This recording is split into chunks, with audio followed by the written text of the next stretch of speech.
السلام علیکم سامعین، جو لوگ باطل عقائد اور جھوٹی باتیں پیش کرتے ہیں ان سے دور رہنے کی تلقین ہے۔ آئیے اس حدیث سے جانتے ہیں۔ عن ابی ہریرہ قال قال رسول اللہ صلی اللہ علیہ وسلم یکون فی آخر الزمان دجالون کذابون یأتونکم من الاحادیث بما لم تسمعوا انتم ولا آباؤکم فإیاکم وإیاہم لا یذلونکم ولا یفتنونکم، رواہ مسلم۔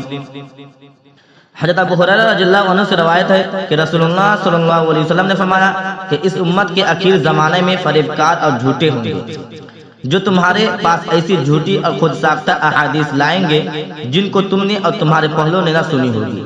بس تم ان سے دور رہو اور ان کو اپنے سے دور رکھو تاکہ تم کو گمراہ نہ کر سکے اور نہ تمہیں فتنہ میں مبتلا کر سکے۔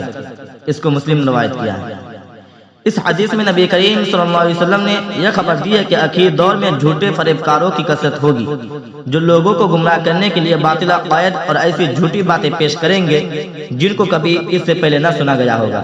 لہذا ایسے ظلمت پرستوں اور باطل عقائد رکھنے والے بدعتیوں سے کوسوں دور رہنے کی تلقین ہے تاکہ گمراہی اور فتنہ سے محفوظ رہ سکے۔ والسلام علیکم ورحمۃ اللہ۔